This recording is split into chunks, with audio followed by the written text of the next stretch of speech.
चतुष्षष्ट्या तन्त्रैः सकलमभिसन्धाय भुवनम् स्थितस्तत्तत्सिद्धिप्रसवपरतन्त्रैः पशुपतिः पुनस्त्वन्निर्बन्धादखिलपुरुषार्थैकघटना स्वतन्त्रं ते तन्त्रं क्षितितलमवातीतरदिदम्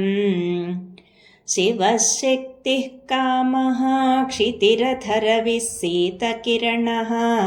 स्मरोऽहंसः शक्रः तदनु च परामारहरयः अमीहृल्लेखाभिस्तिसृभिरवसानेषु घटिताः भजन्ते वर्णास्ते तव जननि नामावयवताम् स्मरं योनिं लक्ष्मीं त्रितयमिदमादौ तव मनोः निधायैके नित्ये निरवधि महाभोगरसिकाः भजन्ति त्वां चिन्तामणिगुणनिबद्धाक्षवलयाः शिवाग्नौ जुह्वन्तः सुरभिघृतधाराहुतिशतैः शरीरं त्वं शम्भोः शशिमिहिरवक्षोरुहयुगं तवात्मानं मन्ये भगवति नवात्मानमनघम् अतः शेषः शेषीत्ययमुभयसाधारणतया स्थितः सम्बन्धो वां समरसपरानन्दपरयोः मनस्त्वं व्योमत्वं मरुदसि मरुत्सारथिरसि त्वमापस्त्वं भूमिः त्वयि परिणतायां नहि परम्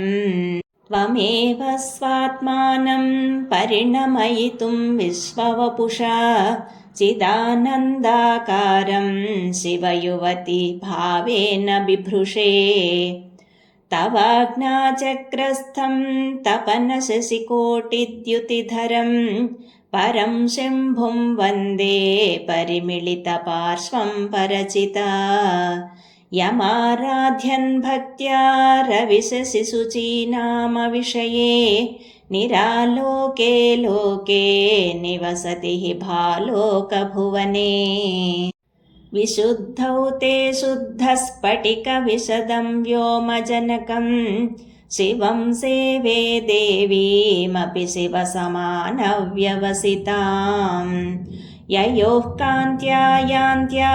शशिकिरणसारूप्यसरणेः विधूतान्तर्ध्वान्ता विलसति चकोरीव जगति समुन्मीलत्संवित्कमलमकरन्दैकरसिकं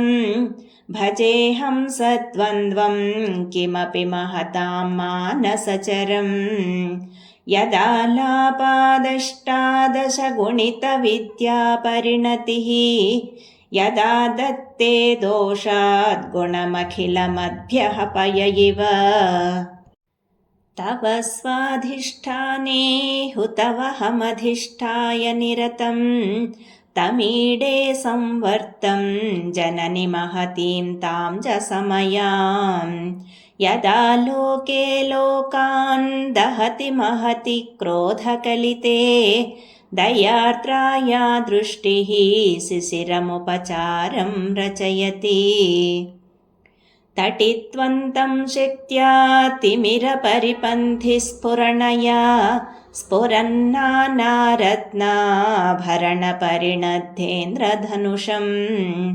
तव श्यामं मेघं कमपि मणिपूरैकशरणं निषेवे वर्षन्तं हरमिहिरतप्तं त्रिभुवनम्